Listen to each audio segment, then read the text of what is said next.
Hola, ¿qué tal? Daniel, Claudia, buenas tardes, ¿cómo están? Muy bien. Bueno, es la primera vez, ¿no?, que se da acá en la Argentina, bueno, por lo menos en la provincia de Buenos Aires, Estela, y lo primero que te quiero preguntar es cómo surge la idea y cuál fue la primera recepción que han tenido.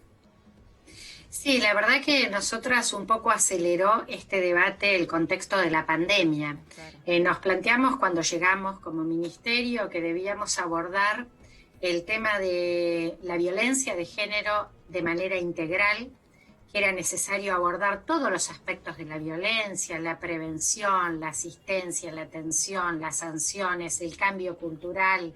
¿Qué se hace con los agresores? También eso Claro. nos lo planteábamos desde el inicio, porque no había políticas articuladas provincialmente para dar respuesta.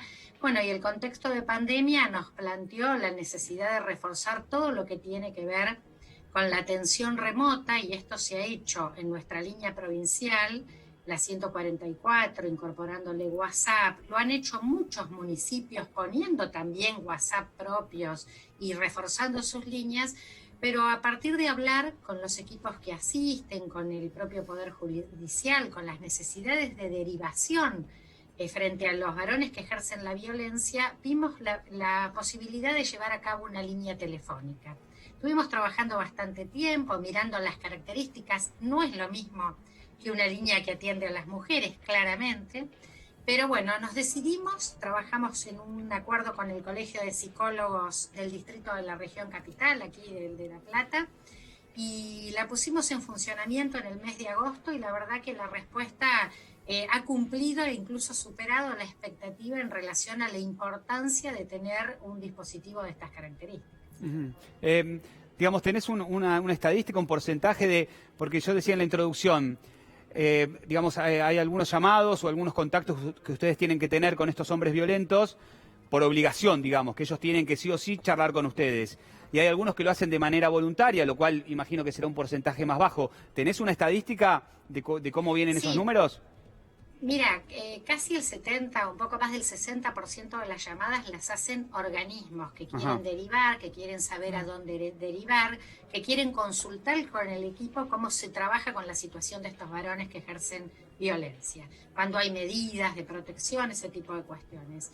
Hay un porcentaje que lo hacen los mismos varones, que llaman ellos, ya sea por derivación, porque hay medidas que le da un juzgado y que le dice, ustedes tienen que ir a hacerse un tratamiento, y eso es parte de las medidas que la justicia toma, pero también ha habido llamadas espontáneas de varones que a veces la expareja, la pareja, algún conocido le dice, mira, está esta línea, vos estás ejerciendo violencia, ¿por qué no llamás?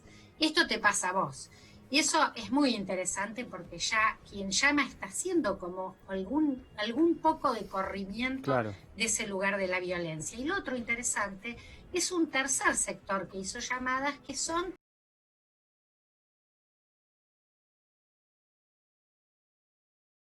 que hace con su amigo que sabe que ejerce violencia. Y esto me parece muy importante porque habla de como sociedad, cómo estamos tomando una responsabilidad y no naturalizamos la violencia que ejercen los varones. Claro. Estela, te quería hacer una consulta respecto a los números, ¿no? El 144 es la línea telefónica donde víctimas de violencia de género se pueden comunicar para pedir ayuda, asesoramiento, y se dio a conocer, gracias a esta línea, que la cantidad de llamados en pandemia han aumentado un 25% en proporción al mismo periodo respecto al año pasado. En la provincia de Buenos Aires, ¿estos números cuáles son?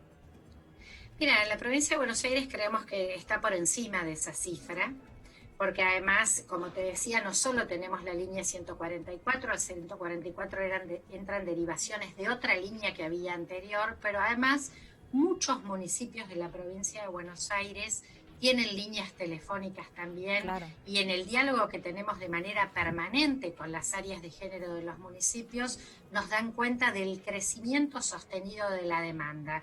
Y además, ¿qué ha pasado? Los primeros meses de pandemia, de política de aislamiento, el recurso era llamar por teléfono, mandar WhatsApp, pedir ayuda, pero hoy también nos señalan del Poder Judicial, tanto en fiscalías como en juzgados, que hoy ya en violencia de género no pueden estar atendiendo los juzgados de turno, tienen que estar atendiendo presencialmente, por lo menos con guardias mínimas todos, porque la demanda es enorme. Sabíamos que el hogar, la casa, en la violencia de género y familiar es el lugar de riesgo para las mujeres. Claro. El estar en la casa con el agresor, bueno, agudiza determinados factores cuando ya había situaciones de violencia de género. Creo que además también muchas de las campañas que se han hecho han contribuido para alertar, para avisar.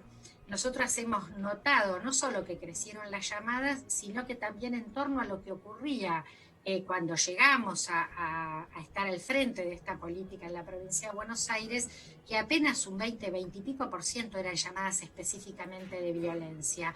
Y después había otro tipo de llamadas. Hoy estamos en 40% de llamadas que son de violencia de género. Lo que quiere decir es que se está llegando a los servicios pidiendo ayuda, orientación, asesoramiento en los casos que no son más graves. En los más graves tenemos equipos de casos críticos de alto riesgo que trabajan también con equipos interdisciplinarios las 24 horas hasta que se saca a la persona de la violencia de género, del riesgo de vida.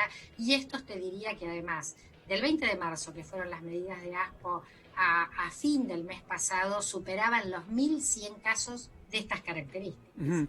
Estela, te hago la última. Ustedes, digamos, no sé si se habrá dado algún caso que por ahí el llamado fue demasiado peligroso o demasiado al límite, ¿no? De que por ahí más de una ayuda en realidad rozaba la denuncia y tuvieron que recurrir a la justicia o a la policía como para poder o no encontrarse ustedes en una situación límite, o varias. Sí, mira, nosotros trabajamos y la línea es de consulta, orientación, asesoramiento para las mujeres, y la línea de varones es una línea de primera escucha y de derivación y de asesoramiento a los equipos que atienden, pero la línea de emergencia es el 911. De todas maneras te digo que siempre trabajamos muy articuladamente con las fiscalías, con las áreas de género municipales, con seguridad, porque necesitas que todos esos sectores actúen cuando hay una situación de riesgo y hay que lograr garantizar la integridad psíquica, física de la mujer, de las niñas, de los niños. La verdad que hay que seguir conectadas. Nosotros hemos hecho campañas en este contexto de plantear que hay que seguir conectadas, recomendaciones para llamarse, para orientar, salir si es necesario. En toda comisaría se toma la denuncia, hacer las denuncias, no esperar a que la situación sea de mayor riesgo, y a quienes saben que se ejerce violencia, que también ayuden, acompañen y estén atentas acompañando a esa persona.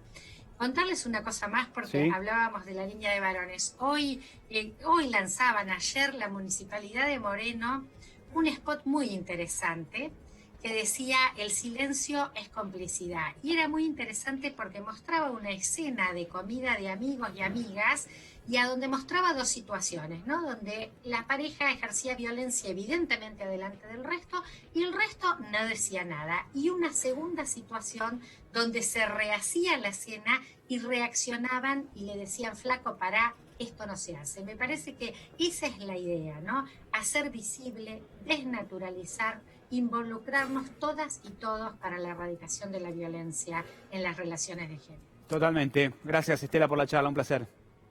Buenas tardes. Buenas tardes. Bueno, metemos pausa nosotros a los piques.